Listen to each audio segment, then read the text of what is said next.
By the way, my name is Jesse Garza. I'm the District Director for Congressman Duffy. Our first panel is the subject of state of hunger and homelessness in the Wisconsin and 7th Congressional District.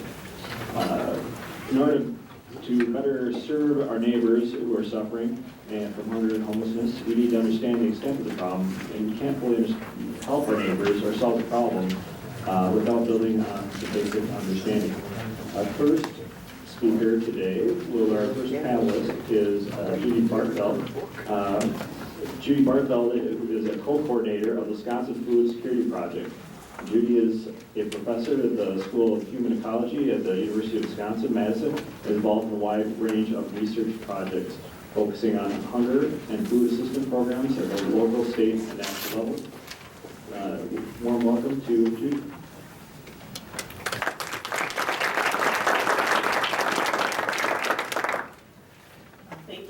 I appreciate the chance to be here today, and I'm grateful for Representative Duffy for hosting the conference and for prioritizing this as an issue. I enjoyed hearing his comments earlier, and I really appreciated the candor in kind of acknowledging that this was a problem that he wasn't familiar with and is anxious to tackle. So hopefully the information that we share can be useful in that area. What I'm going to do is basically just kind of a bird's eye look at food insecurity in Wisconsin and in the 7th District. I'm not from the 7th District, so the insights I have are from someone who kind of understands data and hunger at a big picture level. And I'm sure a lot of folks here have really the local insight to understand what this means and put the human face on it locally. We throw around funny terms to talk about the problem. Hunger is the intuitive term. The academic term that people use is food insecurity. When families are food insecure, it means they don't have assured access to enough food for a healthy and active life. We think about this as a continuum, so you have some families that consistently have all the food they need and are secure in their food access at one end of the continuum. You have other households who are going hungry on a regular basis, and you have really everything in between. So what I'm going to try to do is share a bit of understanding about the extent of food insecurity as we see it in Wisconsin. When we think about food insecurity, a framework that we often use that folks find useful is we call it our table leg model, and it's the idea that food insecurity rests on a foundation of 4 strong legs. So when we think about what contributes to the problem, it's really multifaceted. Does that show up okay from there? Can't tell from here. So the first leg, or the first component that's real important in food security, is really just a strong economic context. So we can learn a lot about food insecurity in the state by looking at looking at how economics differ around the state in terms of housing costs, in terms of poverty, in terms of unemployment, and so forth, all things that are real critical. Another big piece of the picture in terms of supporting food insecurity is a strong federal nutrition assistance programs. So we can learn a lot by looking at the extent to which programs like the Supplemental Nutrition Assistance Program, programs like school meals, and the WIC program are available in the eastern communities. Another big piece of the puzzle in supporting food security is a robust emergency food system. We would like to think that nobody needs this, but in the real world, no matter how strong our public programs are, there are always people who fall through the cracks. So the emergency food system is critical. And then the final piece of the picture, I think, is really just your retail food infrastructure in terms of families having access to the kinds of places accessible and affordable to buy the food they need. So when we think about food insecurity, we're really thinking about all of these components and the possibility of tackling the problem from a lot of dimensions. What I put up here is, I'm going to start national and then we'll zoom quickly to Wisconsin. What this picture shows is trends in food insecurity and how this has moved over the past decade with other economic indicators like unemployment and poverty rates. So let's see if my laser can see. If you look at that green line, if you look at the green line on there, that's showing you what's happened with food insecurity nationwide. And the upshot is that food insecurity, for much of the time that we've been measuring it, has been plugging along at a pretty stable rate. And then we saw this big jump that happened right around the time of the Great Recession, where food insecurity really went up to historic levels nationwide and has stayed there ever since. If you look at what's going on in terms of other economic indicators, what you see is that poverty jumped at the same time, and you see that unemployment jumped, so it's no surprise that we see food insecurity and hunger going up. What's not as clear when you look at how high the food insecurity rates are now is actually that there's good research showing that the safety net that kind of kicked in around the start of the Great Recession played a critical role in stopping things from getting worse. So while we have these numbers that are very high now, if you look at that green line there, what you see is it jumped up once and then it stayed high. It didn't continue to get any worse. So there's a lot of evidence that that was kind of the safety net coming into play and doing what it's supposed to do. One of the things that was particularly beneficial at that stage was increases in the SNAP benefit amounts that was introduced as part of the stimulus package. So we still see persistently high rates of food insecurity. We're beginning to see some improvements in poverty rate, in unemployment. Okay, so that's nationwide. Folks here, I think, want to know what's going on in Wisconsin, so let's take a look at that. To look at patterns at the state level, it's hard to look year by year because our data simply aren't good enough, so we lump years together. This is showing you really going back to the mid-1990s in Wisconsin, and it's the same pattern we saw nationwide. We had food insecurity that was pretty stable, a little bit of variation year to year, and then we saw this big jump up at the time of the recession, okay, same as we saw in the country, and we've been pretty high ever since. So the trends that we're seeing really mirror the trends we see nationwide. The levels are actually lower. So food insecurity, if you look at Wisconsin as a whole, our food insecurity rates are not as high as they are nationwide for the state as a whole. What that masks is actually a tremendous amount of variation within the state.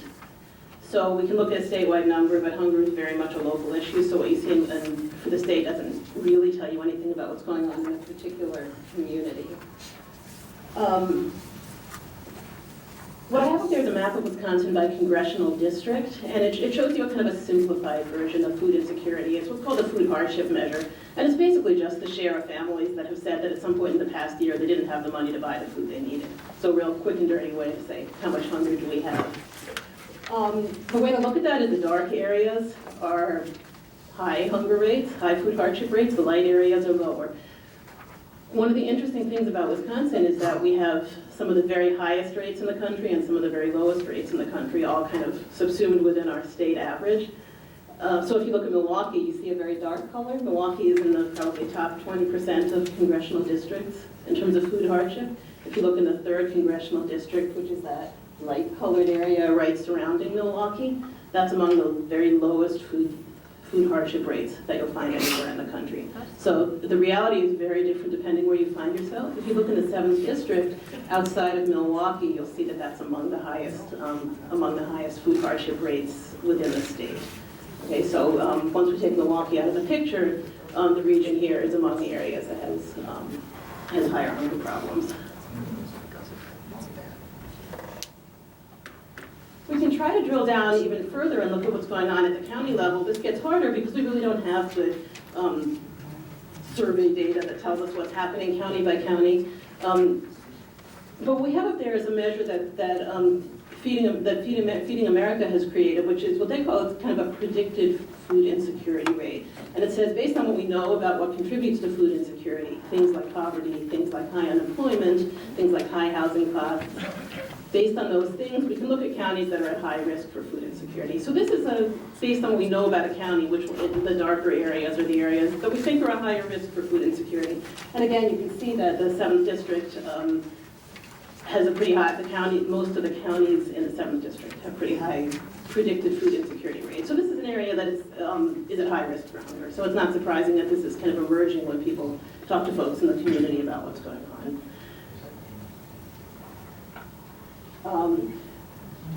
I'm not sure how well this shows up there, but you can drill down even further. And this is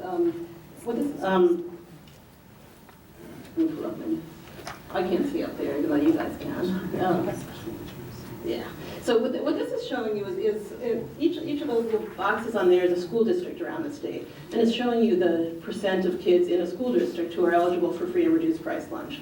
So that's another indicator of how much need for food assistance and how much potential food hardship you have. And again, you've got tremendous variation around the state, but you can see that it's, if you look at the 7th Congressional District, you can see that you have a whole lot of dark colors, a whole lot of kids who are low income and needing free and reduced price meals at school. So again, really all the indications are that this portion of the state is one of the needier ones by whichever of these metrics we look at. Another thing we could look at is food share participation. This is something that certainly is in the news a lot lately. Dark colors are counties that have a high share of the population receiving food share. Food share is just the Wisconsin name for the Supplemental Nutrition Assistance Program. Again, we have relatively high rates in the 7th District compared to the rest of the state, tremendous variation. I get a lot of questions about why the participation in the food share program is so variable around the state. Why is it that some counties don't have much of it at all and some counties have such high rates? It's actually, it's no mystery. It's very closely connected to poverty. So the way to look at this figure, which I think is an informative one, each of those dots is a county. Okay, so we got 72 dots on there for Wisconsin. The dots that are farther along to the right are higher poverty counties. The dots that are higher up and down are higher food share. So the counties that have high poverty are the counties where you're seeing a lot of food share participation. So it's pretty straightforward in terms of what's driving some of those real trends that we've been talking about a lot in the state. I'm just going to show you a few more pictures about some of the things that we know are related to poverty or related to food insecurity. And again, you can get a sense of what things look like in the 7th Congressional District relative to the rest of the state. If you look at poverty rates, you're going to see the same dark colors in your area among the higher poverty rates in the state here. The flip side of that is if you look at median household incomes. So it's not only at the lowest level that things are somewhat worse off around here. If you look at the median or kind of how well a typical family is doing, you see that incomes are, on average, substantially lower in this portion of the state than they are in much of the other areas. So also relevant to the prevalence of hunger here. If you look at unemployment, you see high unemployment rates in this area, although that's more variable, and we've certainly seen that statewide. I'm going to skip over that one. And tell me if you guys, can you guys read that all right? No. Not on this side. Okay. Well, that's too bad, so I will pull my notes up here. What I want to do is just show you some of the demographic variation that we have in hunger around the state, because not only does it vary geographically, but we have certain groups that we can identify that are really high risk.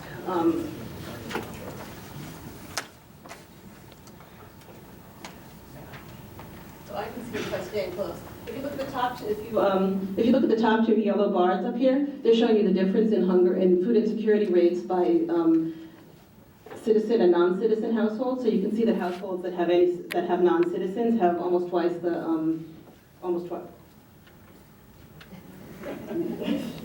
Okay. You can see that households that have non-citizens have almost twice the food insecurity rates. If you look at those, the two red bars that I have up there, they show you households with people without anybody with a disability and households with a disabled member. Households that have somebody with a disability, again, have substantially higher food insecurity rates, a real important risk factor. Those next two yellow bars are kind of interesting because those show you households in which nobody is employed and in which somebody is employed. And those actually aren't as different as you might think. So what we see is food insecurity rates, while they tend to be worse in households without any employed folks, even among the employed, they're not all that different, and that has to do with what's going on with low wages and the fact that simply having a job is not necessarily enough to avoid food insecurity. Next, if you look at these red bars here, those are showing you different household sizes. If you look at married folks with no kids, these are the people who are least likely to have food insecurity problems. If you look at married folks with kids here, they're going to be worse off. If you look at single parents, they're going to have the highest food insecurity rates, so a lot of demographic variation by household size. And then the biggest thing is income. So this last, if you look at the poor, that's the yellow line here, very, very high food insecurity rates. If you look at the near poor, folks up to around twice the poverty line, we still see very high food insecurity rates. It's not until you get into above maybe twice the poverty line that you start seeing substantial reductions. Sorry about that hard to read figure. We've collected We've collected a great deal of data on food insecurity in Wisconsin. And a lot of the data that I'm sharing today and that I'm showing you on the maps comes from this website that we really designed as a resource for communities to use to understand what's going on locally. So, the address is up there. It's foodsecurity.wisc.edu, and it's basically an interactive data and mapping portal that allows you to kind of zoom in on, you can look at the state level, you can zoom in at the county level, and the idea is that you can use this as a resource for understanding what's going on in your community and what some of the risk factors are for hunger. So hopefully that can help address some of the questions about what might be going on locally, and I encourage folks to take a look at that. I'm happy to answer questions at the end, but I'll turn it over to Lisa next. Thank you. Thank you, Judy. Next, we have Lisa Marks, who is Administrator of the Wisconsin Division of Housing. She joined the division in 2011 and has over 20 years of experience working with local, state, and federal agencies. Thanks for joining us, Ms. Marks. Thank you.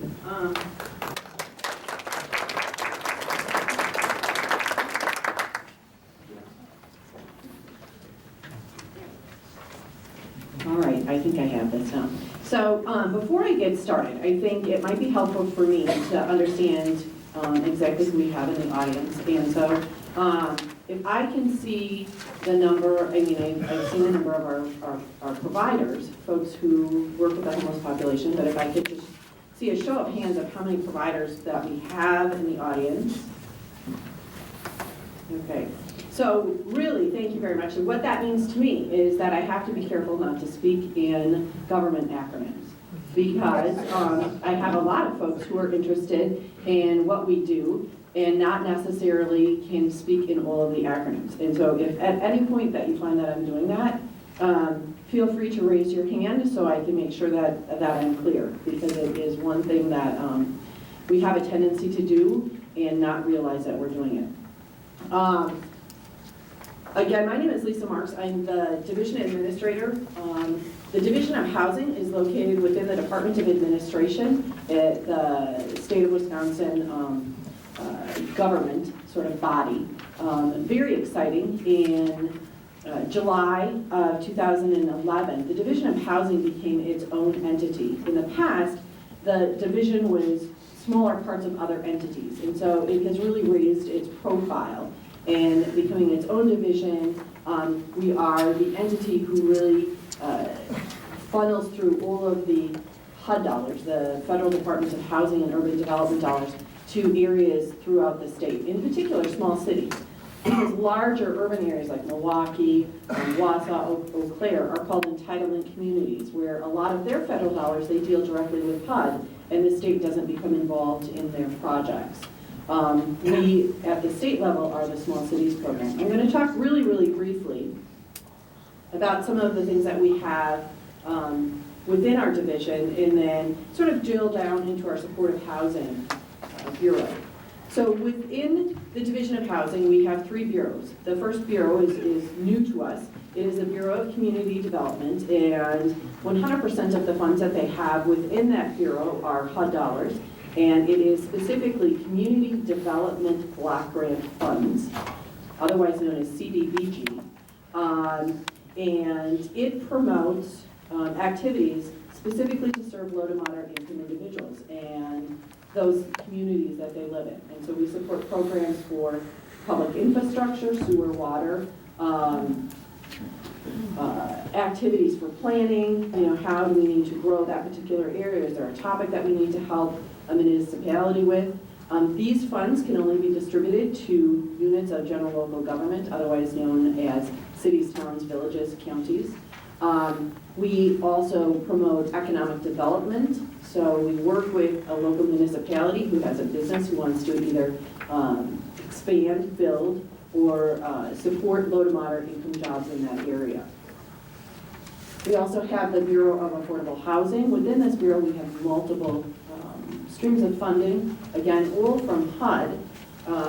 We have the Community Development Block Grant Funds, and in 2012, we regionalized this particular program to ensure that we were encompassing the entire state. Before I arrived, the funding system was sort of like the lottery. And so there was a yearly application process. Again, these are funds that we can only distribute to cities, towns, villages, counties, to municipalities. And People would turn in applications. They would all get entered and assigned a randomly computerized number. And depending on the pool of money that we received from HUD, the computer would randomly select the number of winners. And so frequently there would be a high density population in one area, and there would be certain communities who never received any money. They would apply year after year after year. And so we went around the state, talked to a number of communities, and we said we need to be able to spread this money from one end of the state to the other. Obviously, it's not going to be a larger pool of funds, but I think it makes the playing field a little more even. And we would like the counties to organize, create their own sort of consortium of partners. You decide who your partners are going to be. I don't want to decide that at the state level. You decide what your program priorities are going to be. You can focus on making the housing stock accessible to people who are elderly and need to age in place, who are disabled and need accessibility features added to their home, for down payment assistance, for low to moderate income rehabilitation, whether it be they need a furnace, an emergency furnace replacement because their furnace went out, or some other modifications to the home to ensure that it is a safe and sanitary living environment. That all happened in a very rapid pace. We had fantastic community involvement. I do have, I was heavy in paper for you today, so I do have a map, and so you can see how it says CDBG, 2012 CDBG housing regions. It's called the regional fair share distribution, how the partners came together. Again, they picked themselves. And who the lead agency is for each of those areas is on the back side. So you know who the contact agency is going to be for that particular area. And it allows us to distribute about $1.8 million per region. And we'll do probably another 1.8 very shortly. And so we distributed the funds based on a number of different factors, and that included the poverty levels for each of those particular areas, the age of the housing stock, and the cost of housing. So how much of someone's income had to be dedicated to housing to be able to sort of distribute the funds. All in all, there weren't any wild variations on the distribution. Again, the red areas are entitlement counties, and so they don't receive funds from the state. They receive their funds directly from HUD. And so those were obviously excluded. But it gives us a way to ensure that we're covering one end of the state to the other. Also in the affordable housing area, we have disaster recovery. In this particular district, there were fires in the Douglas County area. This last summer, we were able to distribute some housing dollars to people who were adversely affected and didn't have the ability to get themselves back into housing. And so we do have the emergency assistance program that is available in the case of a natural disaster. Last year, we allocated $2 million to that program, and then based on some weather conditions over the course of the summer, we were able to move some additional funds in that area to award grant funds in excess of the $2 million. I think we're actually closer to $4 million. We also have our home dollars, and we focus that in the home buyer rehabilitation program, and also what we call our RHD program, or our rental housing development program. And this is where we solicit grants not necessarily from municipalities, but actually from developers. And we generally provide gap financing, so they probably have maybe VITA tax credits or other financing available, and we're the last piece of the puzzle. In return for that financing package, we ask that they set aside a certain number of units for low to moderate income individuals, and that they have a period of time in which that they guarantee that those units will remain in the affordability period. So within a percentage of the county median income for up to 30 years. That program does anticipate that there is a repayment of funds from the developer, and then we in turn reloan those funds out. Surprisingly, this year, we've had some additional rounds because we've had a couple of projects that they weren't able to get their financing fully secured, so we had a little extra money, so we're having additional rounds. It is also where we provide our supportive housing funds if there are developments specifically for individuals with disabilities or that need some additional case management. They have persistent mental health issues where they need some additional supportive services. This is where we provide some gap financing for those developers who have interest in building those facilities. Okay, that's the picture. There we go. And then finally, we have our Bureau of Supportive Housing. And so we have a stream of both state and federal funds that comes through this particular area. And this is where we have our special needs program. We have our homeless programs. Again, we are the conduit to really our providers in the community, some of whom are here today, that provide supportive services, shelter for those particular programs. Within our Bureau of Supportive Housing, one of the programs that we have is our Emergency Solutions Grant.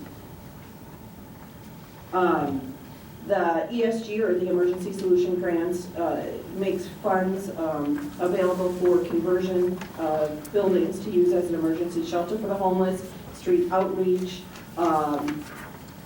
other particular programs that provide assistance for our providers in the community for particular homeless programs. Rapid rehousing is a high priority for HUD, and I'm going to touch on it in a little bit. Some new legislation that came out that really focuses on that rapid rehousing and prioritizes that success in funding successful agencies. In 2013, the formula allocation to the division, so that will be distributed statewide, was $2.7 million. Also within the Bureau of Supportive Housing, we have our home tenant-based rental assistance. We also refer to it as TBRA. It provides short-term rental assistance for individuals who have disabilities or who are homeless. It's part of our home dollars that come from HUD. The allocation from our home program has had some significant financial challenges from the federal level. In 2011, there were a series of very unfavorable articles in the Washington Post about HUD as an agency, and they came under a very high level of scrutiny. That program really focused, or that series of articles really focused on the home program, and the result of that was a reduction in federal dollars to that program. So our allocation from home was significantly reduced. I think in the past 3 to 5 years, it's been reduced by 23%. And so the amount of money we were able to set aside last year was $630,000 for our TBRA program. Homeless prevention program, we provide funds for eligible homeless prevention activities that include rental assistance so that we can divert people who may become homeless. We have a state allocation of $1.5 million. The good news, if there is any, that while the federal government funds has steadily declined, in recent years, the state funding has remained stable. So at the state level, we have not seen any reduction in the amount of funds that has been made available to our programs. One smaller program that we have that comes from HUD deals with a specific population for individuals who are affected by AIDS or family members who are affected by AIDS. Obviously, there can be housing challenges in trying to find suitable living environments for individuals. And so we have a little over $400,000 that is dedicated specifically for that particular program. We have our PATH program, which is Projects for the Assistance in the Transition from Homelessness. The federal allocation to the Division of Housing is about $805,000. It deals with that particular population that has a number of significant challenges. So they could have co-occurring challenges, substance abuse challenges, and serious and persistent mental health challenges. Also, part of what we provide frequently in partnership with this is what we call our SOAR program. And SOAR is really a methodology in which we assist people with serious and persistent mental health issues to get through the SSI, the Social Security Disability process, so that they can have a stable source of funds coming in, which allows them to become a little more fiscally stable to find permanent housing. Anybody who's ever had to go through the federal bureaucracy process, I mean, it's challenging for someone who does not have a serious and persistent mental health issue. But then when, you have to keep all these appointments and there's, 5 copies of this correspondence and 3 copies of this that somebody wants, it is particularly helpful that we have individuals who are trained in this particular process that help them through and guide them through the process. We also have our Shelter Plus Care program. It's designed to link rental assistance and supportive services to our hard-to-serve population. Our allocation from HUD was about $230,000 this past year. I talked a little bit about the Social Security and Social Security Disability Outreach and Access program. So we also partner with the Department of Health Services on what we call a SAMHSA grant. SAMHSA is the federal level mental health sort of oversight group. And so it's another way that we can provide assistance to people for getting them services when they have serious and persistent mental health issues. We have our state shelter subsidy grant. It's about $1.1 million. It provides our homeless providers with up to 50% of emergency shelter or motel vouchers every year. And then our transitional housing program. It's a lot in a little division, right? So we promote the development or the expansion of supportive housing programs, supportive services that assist people in transitioning out of homelessness. So I'm going to talk a little bit more now about the issue while we're here today. HUD has, HUD in the housing and urban development, they have 4 definitions of homelessness because not every buddy, I think was described a little bit earlier, has the same level of services that they need. And so there are 4 categories that people fit into. There's the literally homeless, individuals in families who are imminently homeless. Imminently is defined as within 14 days that they're going to lose their primary residence. Unaccompanied youth or families with children who are at risk of homelessness, and individuals or families fleeing from a domestic violence. The domestic violence certainly has a number of individual risk factors that add to someone becoming homelessness. So when we talk about the state as a whole, we have seen just a slight rise from earlier figures. So 1.2% increase in the number you see where we were having a very steady trajectory, and that has started to level off. A lot of that is due to all of the good work of our providers and the economy starting to stabilize and really focusing on that rapid rehousing. So how does Wisconsin in particular compare to the national numbers? When we look at the number of individuals, Wisconsin as a whole, we're about 23,000. We've increased slightly. I think, trying for me to see here. I hope you don't mind. Just stand. Oh, thank you. Can you read this? It was hard for me to judge how the audience was going to be able to see, but I also have handouts. Okay, so we look at the veterans. We've slightly had an increase. Substantially, I think we've seen a significant increase in the number of individuals who are affected by domestic violence. fleeing, and that puts them in a higher risk category for homelessness, particularly if you have someone who is really dependent on someone else and they have fear for their lives. Now, at least they're empowered to leave that relationship, but it also, really heightens their level for risk of homelessness.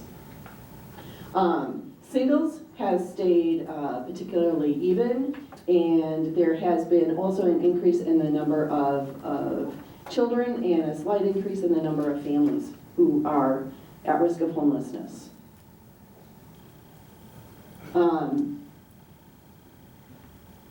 So in 2012, there were about 6,500 children who were served. HMIS is our Homeless Management Information System. I think someone had asked earlier, so how is this data collected? Who collects it? Who is responsible for it? HUD mandates that there is a database in which individuals are counted and tracked. Well, we have the point in time count. We also want to know who's coming in and using shelter services. It's a way to show how different services are effective and a little bit about the population that's coming in. And so in Wisconsin, we have the HMIS system, or the Homeless Information Management System. Right now, that computer database is managed through the State of Wisconsin Division of Housing. And all of our providers, and we have in excess of 860 across the state, who access that database.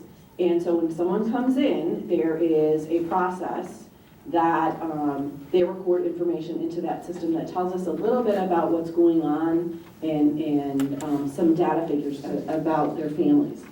And so we've seen in 2012, we had about 6,500 children who had come into the shelter system. Children represent about 27% of the homeless population. I don't have those exact figures for this particular district, but when we look at this particular district, and I also have a handout that's a little more descriptive than this. So it talks about the different shelters in the area, has a pie chart, and then how the figures have gone up and down over the first 6 months of the year. But on average, there is somewhere between 360 and 430 in this particular district, individuals accessing the shelter system.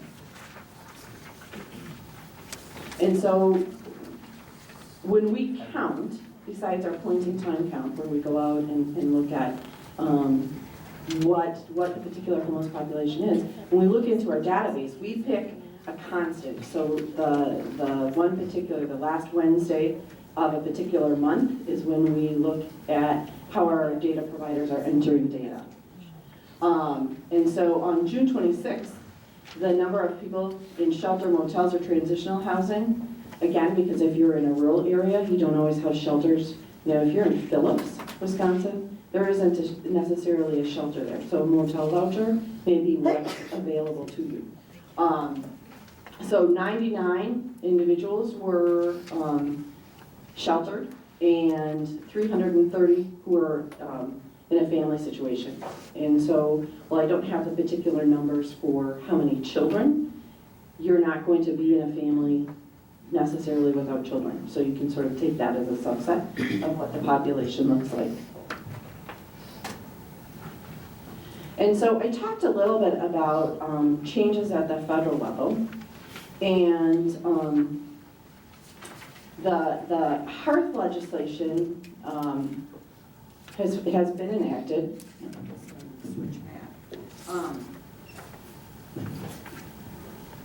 And HEARTH refers to the homeless. Okay, I'm just going to go back to this.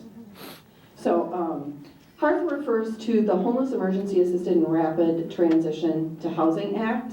It's not necessarily meant to be like a shelter program. It's meant to transition people into housing quickly. And so there has been a strong emphasis on the federal level that we're not providing just an overnight stay, but longer term services, and so we can get people into permanent housing And then once their housing has been dealt with, what other case management services can we provide to them so that they don't become at risk of homelessness again? And there are some very rigorous performance measures in which they're really tracking. Remember, I talked about that HMIS system, that Homeless Management Information System. How many people are falling back into the homeless system, and how many people are re-accessing the shelter system? The eligibility for to be defined as homeless has changed. I think that for our partners who are in the community that deal with the population, it has become really onerous and very challenging.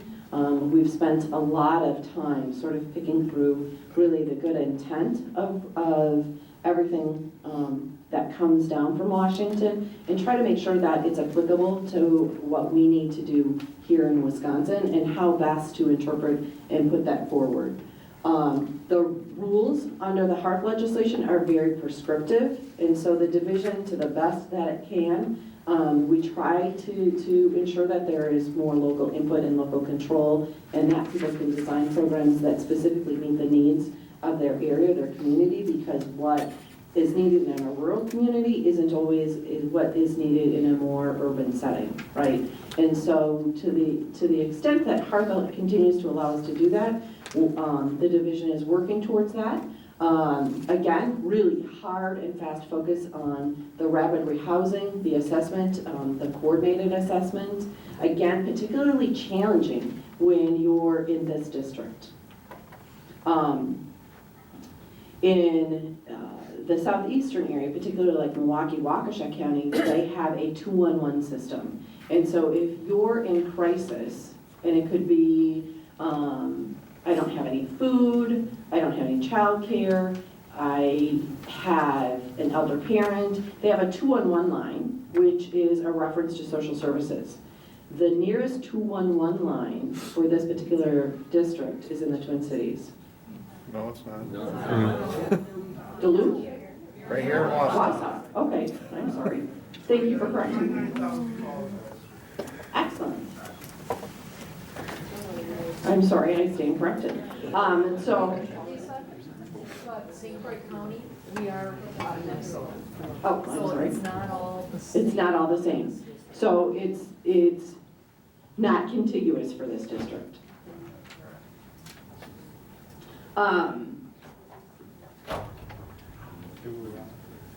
Again, the HARP legislation really provides performance-based funding, so all of the decisions for who achieves funding and who doesn't is really going to be driven by how many people re-access services and the number of people who are successful in leaving homelessness and not re-accessing the system. So just finally, how the division really responds to homelessness.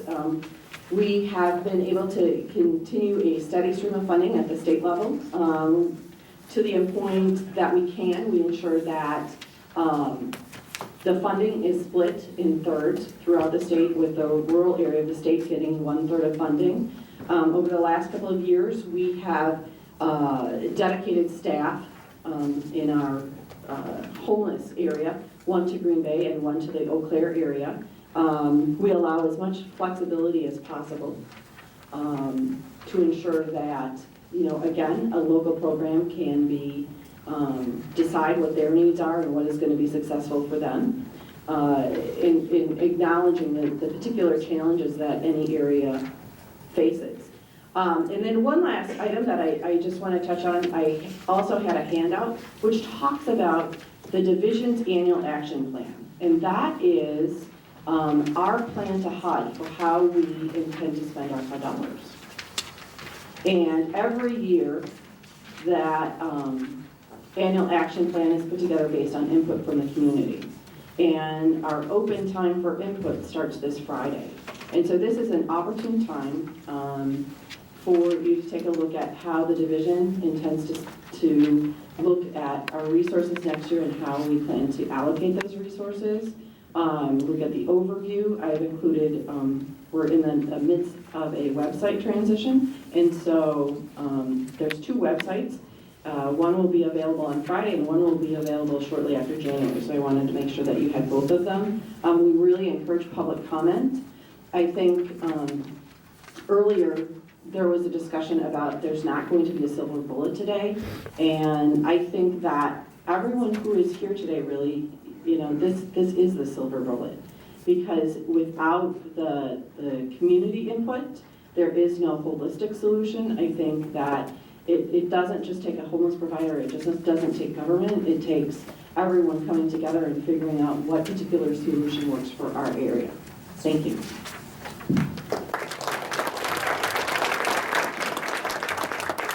I'd like to thank Lisa and Judi for agreeing to participate in this panel today, and a round of applause for both of those please. Thank you.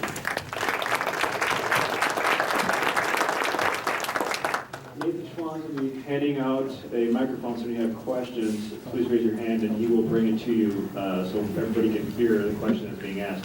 Before we begin, I'd like to ask a question to Judi. We're looking at the graph. You said it showed the trend in food insecurity over the years. As unemployment slowly started to go down, how come that number remains so high? How come it's not parallel? Yeah, well, partly there's a lag, and partly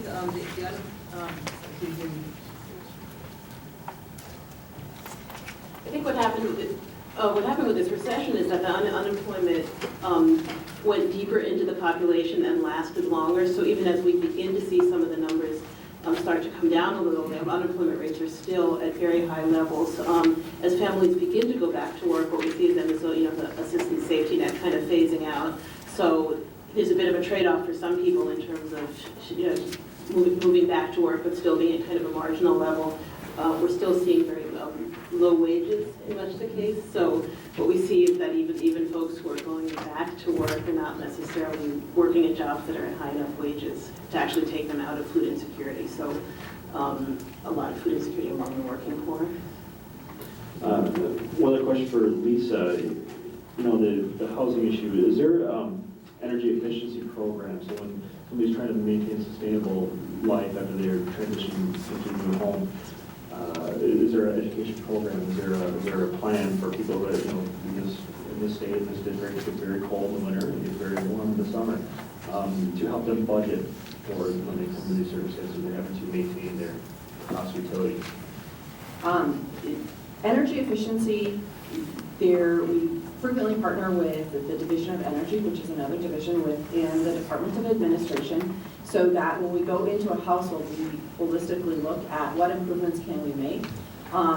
Several of the recommendations that HUD has had don't always work, but we have partnered with the Division of Energy to ensure that we can get the highest efficiency possible so that their utilities are kept at a reasonable rate. In particular, some of the energy efficiency standards aren't always available in particular areas. It's hard to get certain products, and it's hard to have particular vendors provide things, but we try to have the highest Energy Star levels in coordination with the Division of Energy as possible. So when we go in and do a weatherization project, it is in coordination frequently with those CDBG or those home rehabilitation dollars. Great, now we'll open up to questions.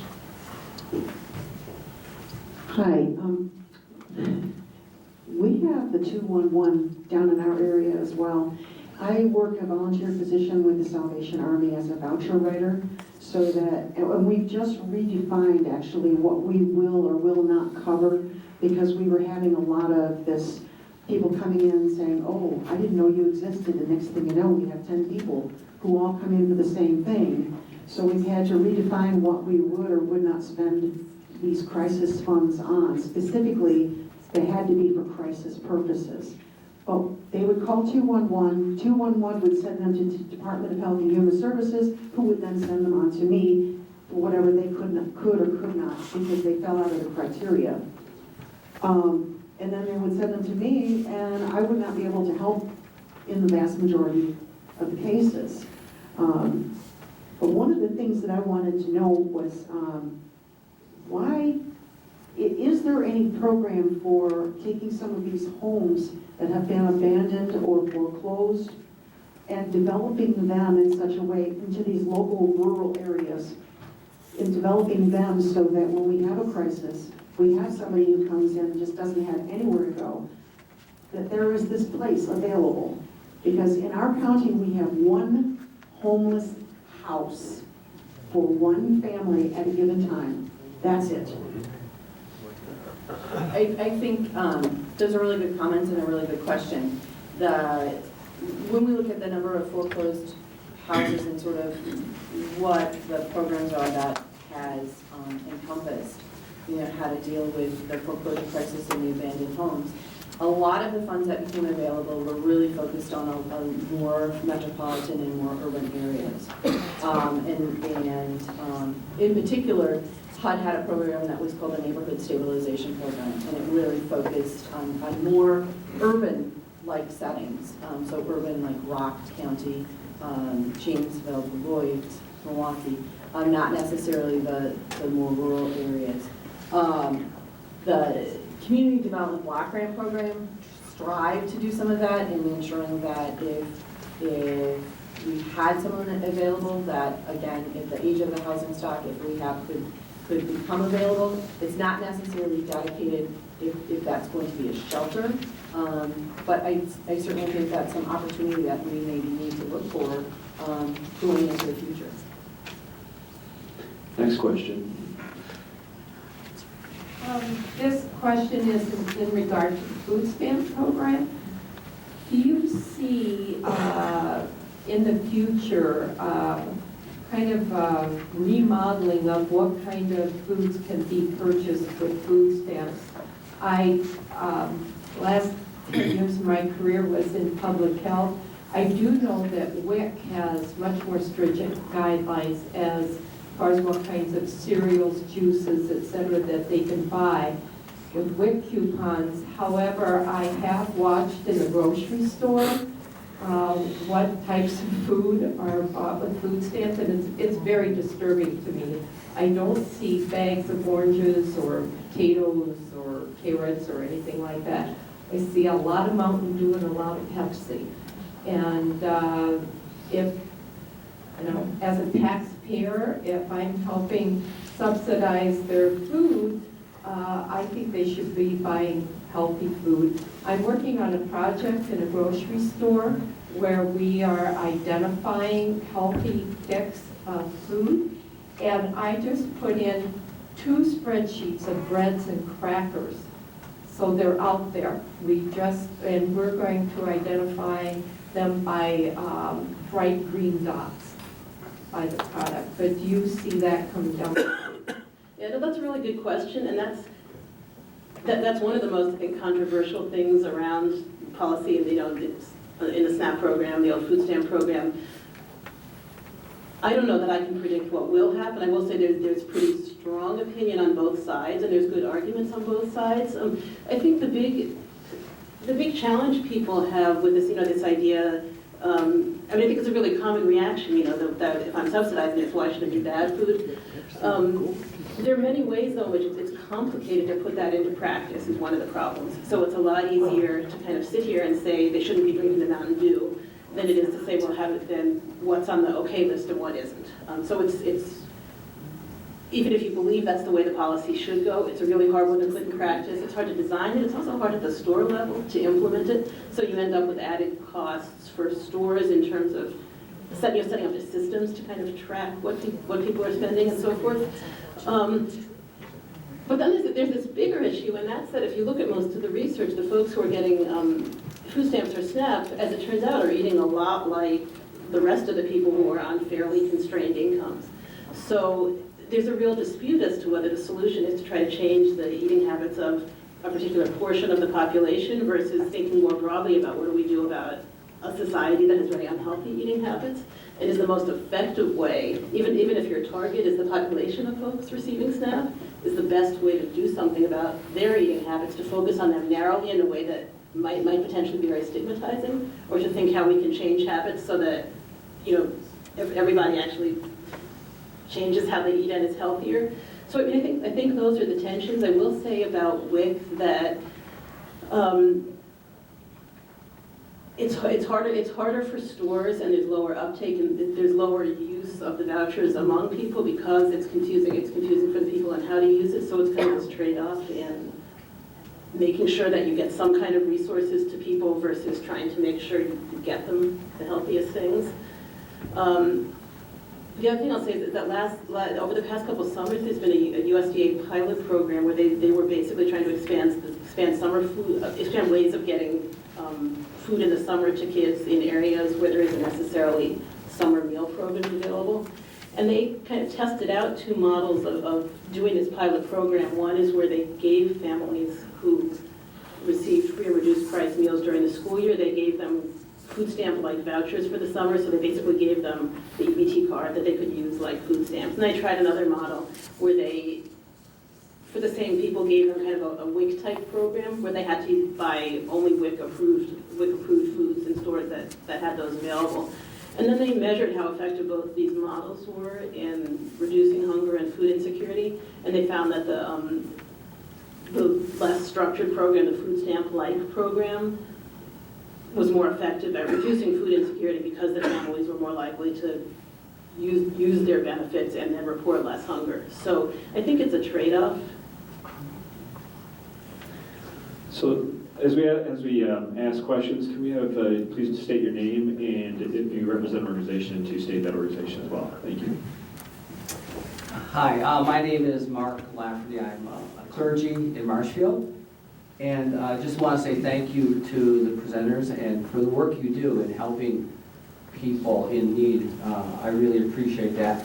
My question is, with all the different avenues of help that are presented in the paper, how much, if any, of the resources goes to helping homeless people who once are in homes transition into self-sufficiency?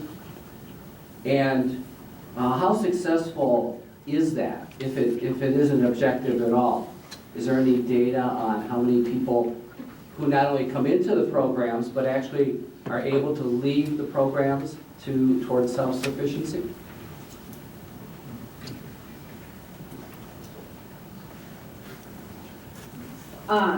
Again, that's really, it's really a functionality of what the HUD dollars are focusing on, is that performance-driven and how many people are becoming successful and not accessing the shelter system again. So through through our particular partners throughout the state, I think that we've seen a significant number of success. Now, the actual numbers, I don't have that specific data. What I can tell you, though, is that of this particular area for northwestern Wisconsin, of our partners, we rate when HUD measures performance, we're up in the top 10. We're up actually in the top 7 of performers, sort of how people receive services and don't re-access the shelter system. And so specific numbers, I don't have, out of the average of maybe 385 accessing the system, that only 85 may be re-accessed, but we're in the top in this particular area as far as ensuring that people are receiving the resources that they need to become more independent and self-sufficient. They're in the top performers nationally. And so I think that speaks a lot to really the partners who are sitting in this room ensuring that the population succeeds. Thank you.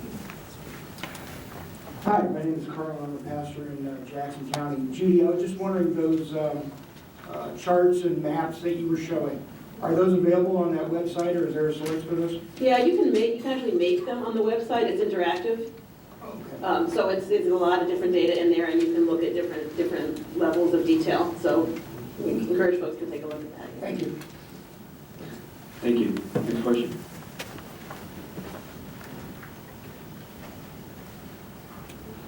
My name is Amanda Steinoff. I'm the outreach coordinator for the homeless program at Tacoma VA Medical Center. And my question is for Judi. Can you explain a little bit about how the effects are going to take on Wisconsinites with the changing of the food stamps, the food share, how it's decreasing for some households. So you're referring to the reduction in the temporary increase in the maximum benefit level, correct? So there's a lot of attention being paid to that now. What happened, just so everyone's on the same page, is in 2009, as part of the economic stimulus, there was a temporary increase in the maximum food stamp allotment. And the idea at that point was that the benefit would be raised and it would gradually phase out over time as the cost of food went up. So normally the maximum food stamp benefit increases every year with inflation. So the idea was there would be this one-time increase and then it would gradually fade out over several years as food inflation caught up with it. And then what happened instead through some other budgetary decisions since is that it partly eroded in value, but then it ended abruptly on November 1st of this past year. So the question is then, what is that going to mean for Wisconsin?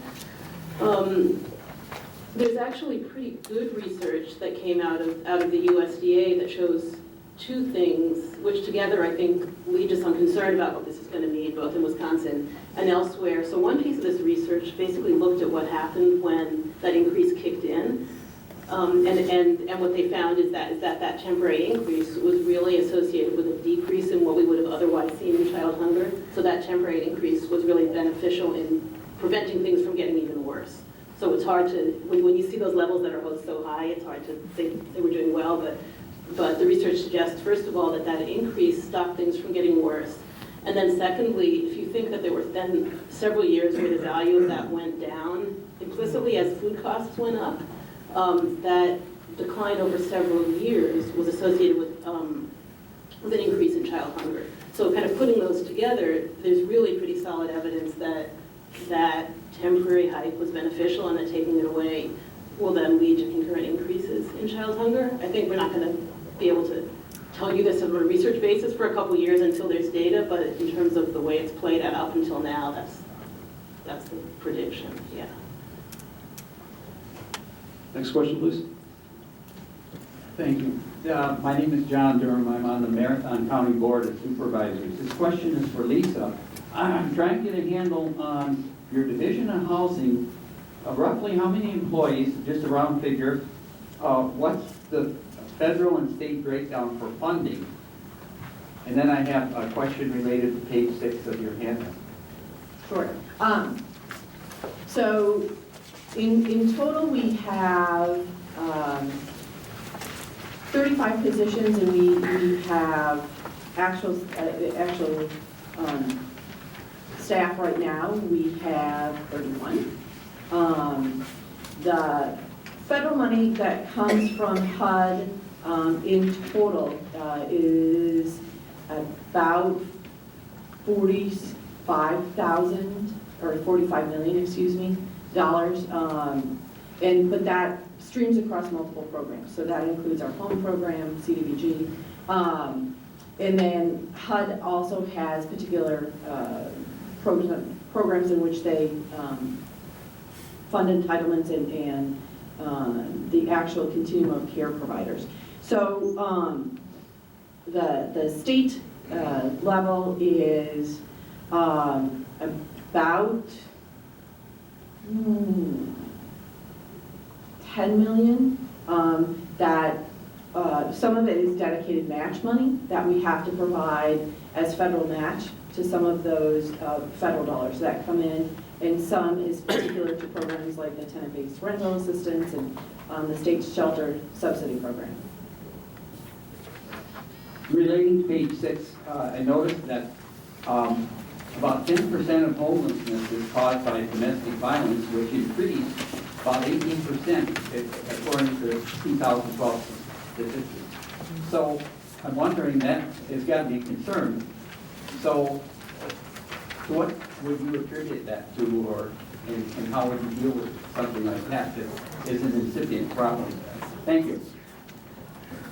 I'm not sure exactly what I would attribute it to, and I might defer to some of my staff who are in the area, but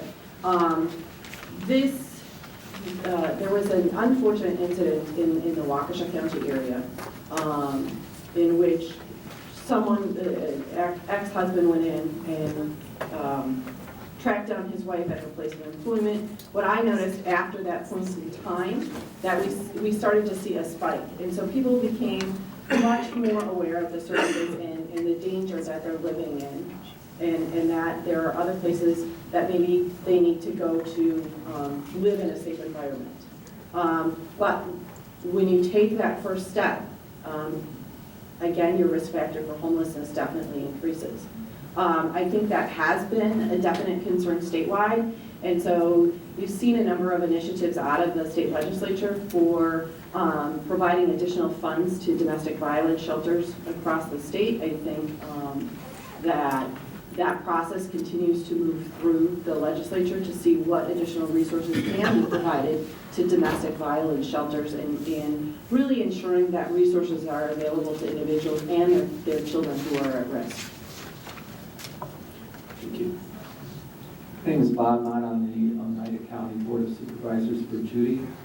Does the Food Security Project address food pantries at all, and are there dollars available through your program for food pantries?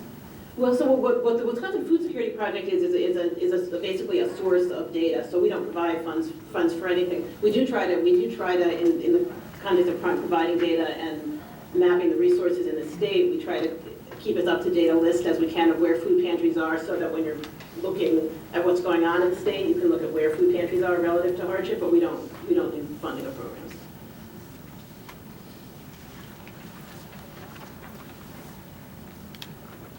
My name is Bill Zeitz. I'm on the Lincoln County Board of Supervisors. I have another comment of sorts to bring out. Apparently, the situation for the homeless and the hungry has increased from 2008 to 2012. So things are getting worse, not better. I do have a silver bullet. And the silver bullet would be to restore the legislation that was very beneficial for our country for over 60 years, and that was Glass-Steagall, which separated investment banking from commercial banking. That led to the decline that we had in the overall recession or possibly even depression.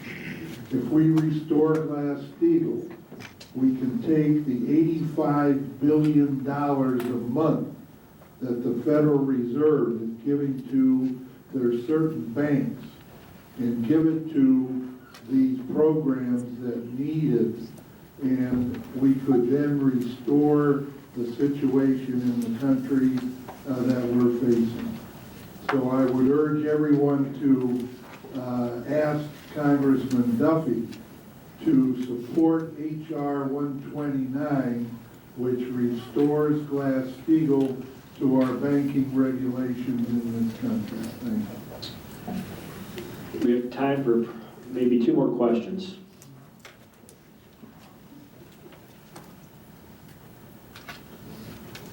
Any questions? Yeah, one. Indian Community Advocacy just curious, Judi is aware, explain a little bit about the scarcity theory of poverty and how that might affect decision making. Tell me a little more what you mean. Well, It's a book I just ordered and haven't read, but I think a Harvard economist and a sociologist have written a book about this. We were talking about scarcity theory. People, apparently research that shows when things are scarce, like when you don't have enough food, it affects decision making.